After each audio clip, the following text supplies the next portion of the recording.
I work night shifts in a large supermarket, pretty much at the far end of the city, where after 9 p.m., everything becomes silent. The supermarket's name is Fresh Mart Express. The store is open 24 hours, but after 11 p.m., very few people come in. There is a security guard, but from 1 a.m. to 2 a.m., he goes outside for patrolling. During that time, I stay alone in the store. It was my 11th week on the job. Everything had been completely normal for the past 2 months. After 1 a.m., I would check stock, billing, shelves, monitoring, my usual routine. But one night changed everything. 12:47 a.m. The cash counter was empty. The store AC was blowing cold air like smoke. I was looking at the CCTV screens. Everything seemed normal. Suddenly, the door sensor beeped. Someone walked in. I looked up and said, "Evening, welcome." But no one responded. I turned my head from the counter. A man wearing a long white coat quietly walked inside. He didn't take a cart, no bag. Just slowly walked toward aisle 2. I didn't pay much attention. Sometimes doctors come in during late hours. But the way he walked was strange. He kept his head down, never paused at any aisle, as if he was searching for something he couldn't find. In 1:17 a.m., I was organizing shelves and keeping an eye on the CCTV. Then I noticed something. The man had been inside for almost 30 minutes, but hadn't touched a single product. I walked over. He was standing in aisle 4. I said, "Sir, do you need help?" He slowly lifted his head. His eyes were so empty, as if he wasn't human. His voice was very low. "Do you have aisle 6? I said, "Yes, right there, sir." Then he walked away. I found that strange. Aisle 6 was broken, under renovation, currently closed off. I looked at the monitor. He was walking toward aisle 6, but the video showed no sound in aisle 6 at all, as if the CCTV signal was dropping. I remembered the old layout. Aisle 6 existed before when the store first opened, but not anymore. For a moment it hit me. Was he seeing the old layout, like he was inside a store from another time? I called security. He said, "I'm outside, checking the gas station," meaning I was alone inside. I walked toward aisle 6. No customer was supposed to be there, but I clearly heard a rustling sound, like someone moving things. I was scared, but curiosity was stronger. I turned the corner. No one. A packet was on the floor. I picked it up. Dusty, old, expired in 2011. I froze. Our store opened in 2019. This was the first time I felt fear, like time had reversed. 1:52 a.m. The door sensor beeped again. Someone left. But on CCTV, the door opened, yet no one was visible. I rubbed my eyes. A glitch? I rewound the footage.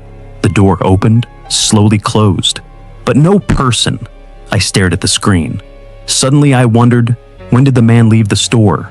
I checked aisle 6 on the camera. He was still standing there, but the door had opened, meaning 2 versions of him. My body turned cold. Suddenly, the lights blinked twice. From the back cold storage room, I heard footsteps. There's no one inside the cold storage room, and the lights are off, but I could hear someone. Then a muffled voice. "You shouldn't be here." I turned around. The man stood right there, head down, face hidden in the dark. I stepped back and said, "Sir, please leave." He slowly said, "I have been here, long before the lights." A storm rose inside my chest. He raised his hand. Torn black fingers, nails unusually long. I ran toward the counter, but then he said, "You will stay, like we stayed." We? More than one? I hit the emergency panic button. 2:40 a.m. police arrived in the security room. They watched the CCTV. Everything looked normal. No unusual activity recorded. Only one thing. I was running toward aisle 6. But aisle 6 doesn't exist anymore. They asked, "Did you take any drugs?" I stayed silent. The supervisor arrived. They said the store would be closed at night. I suddenly noticed something on the screen. The archival footage was open, footage from 2011. Aisle 6 existed, and there was a man there. The exact same man.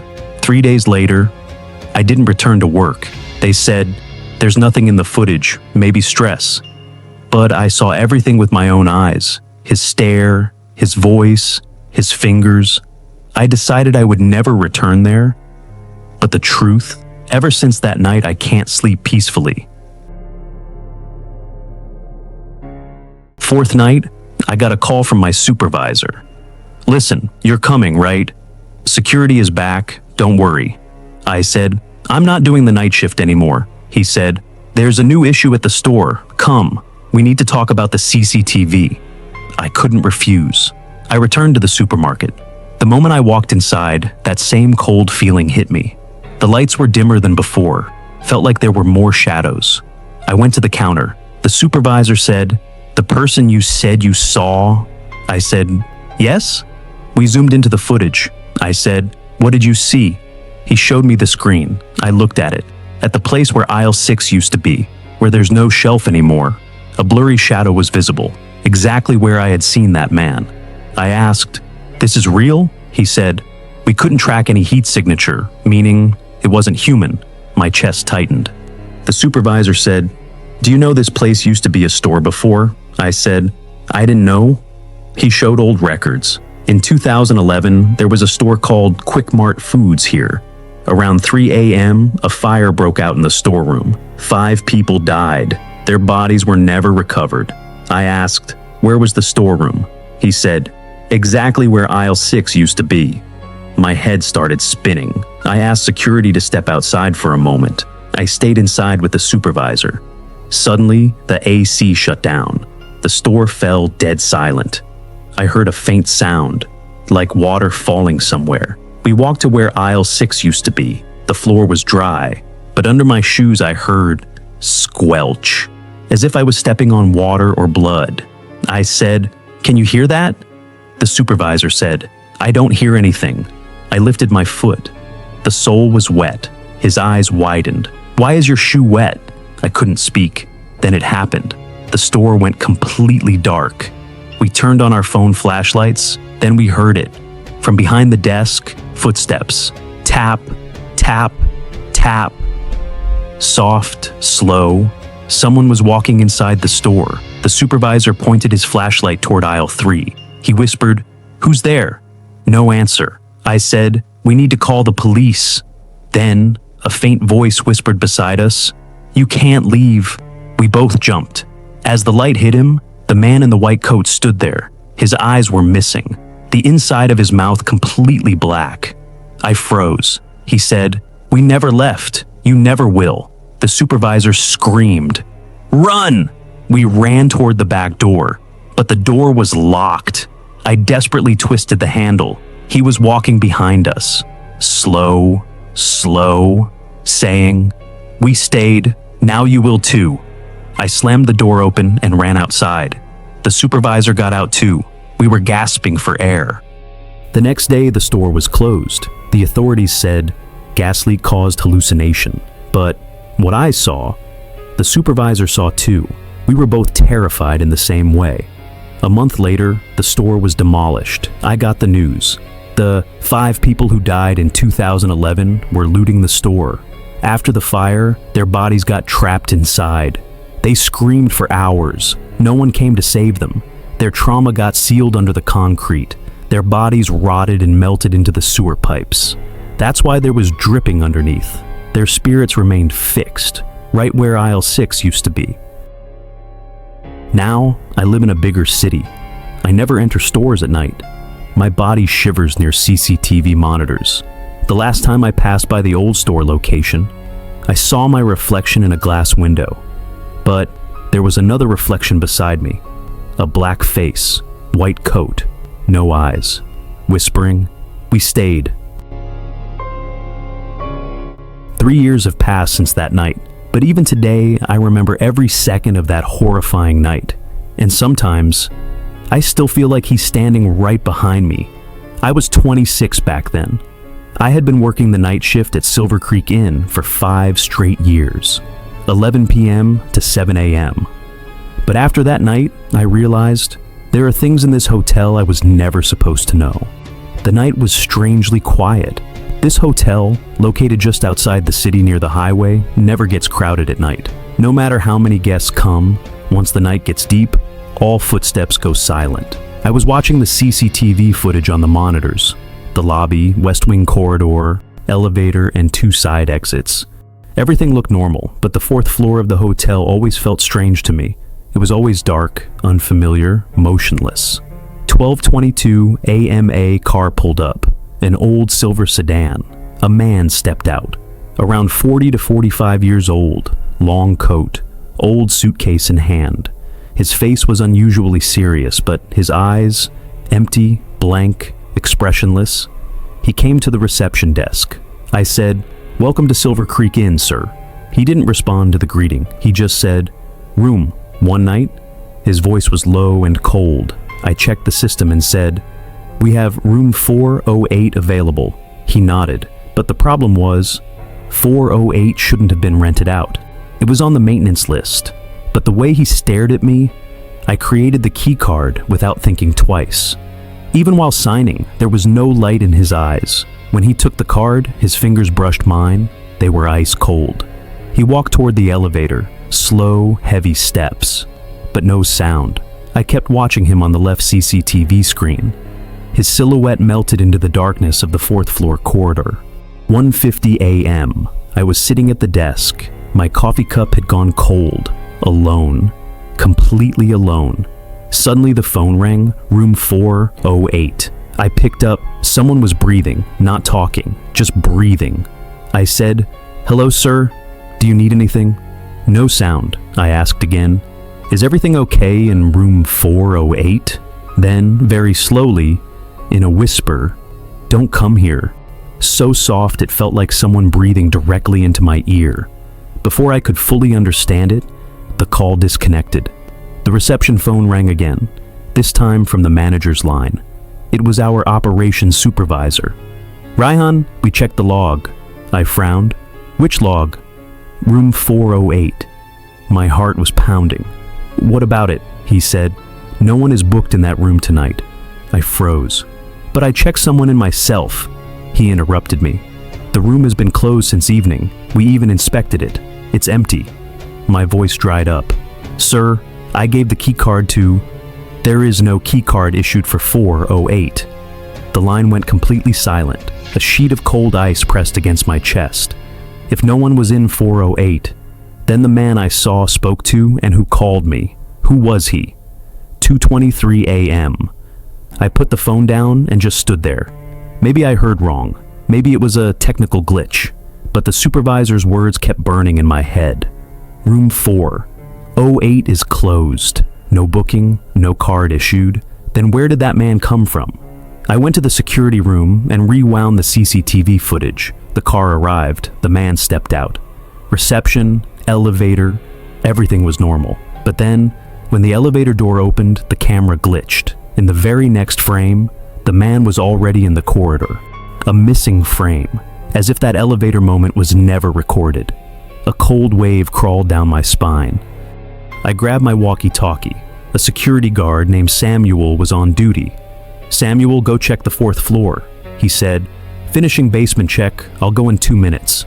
I waited. Time felt frozen. 2 minutes passed, 5 minutes passed. Samuel said nothing. I pressed the mic. "Samuel, do you copy?" No response, just static.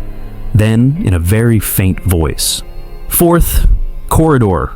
Someone's here," I shouted. "Who?" Only trembling breaths. Then the line cut out. I shouldn't have waited another second. But my legs moved on their own.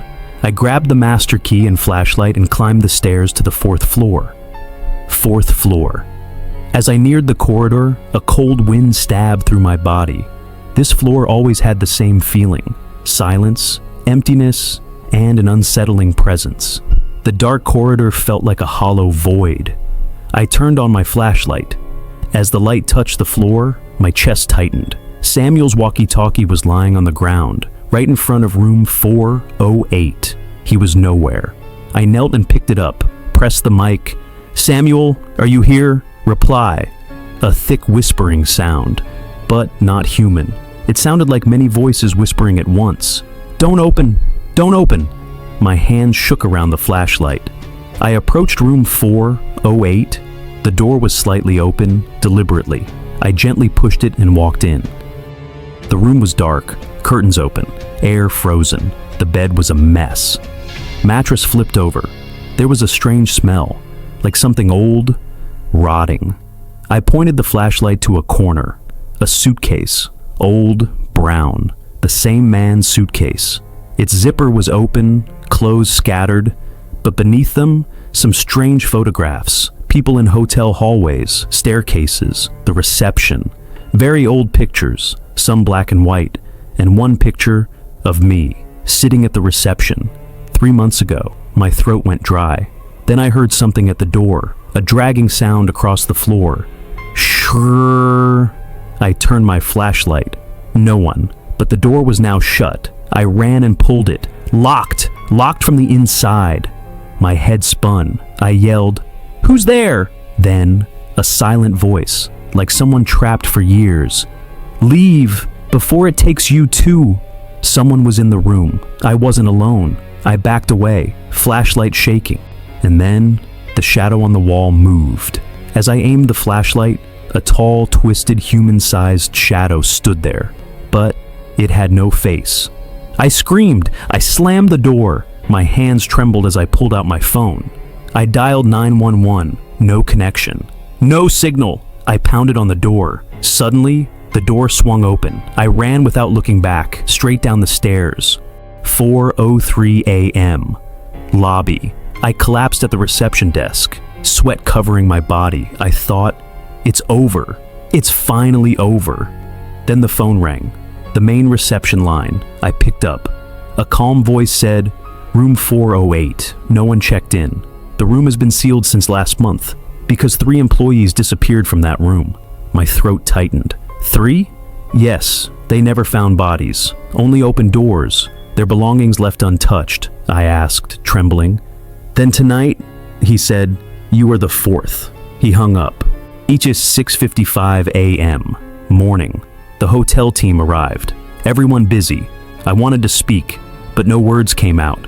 The supervisor said, "Good job surviving the night. You're lucky." I stared at him. Then footsteps echoed in the hallway. I turned. The same man. The man from last night. Long coat, suitcase in hand. He walked toward the lobby exit. But his shadow didn't match his steps. His shadow walked backward while he walked forward. No one noticed, except me. He stepped outside and vanished. I never worked on the 4th floor again. I had to stay at the hotel because I needed the job. But even today when night falls, I look at the door of 408. And it feels like my turn hasn't come yet. Because room 408 doesn't just wait for people. It chooses the ones who try to escape.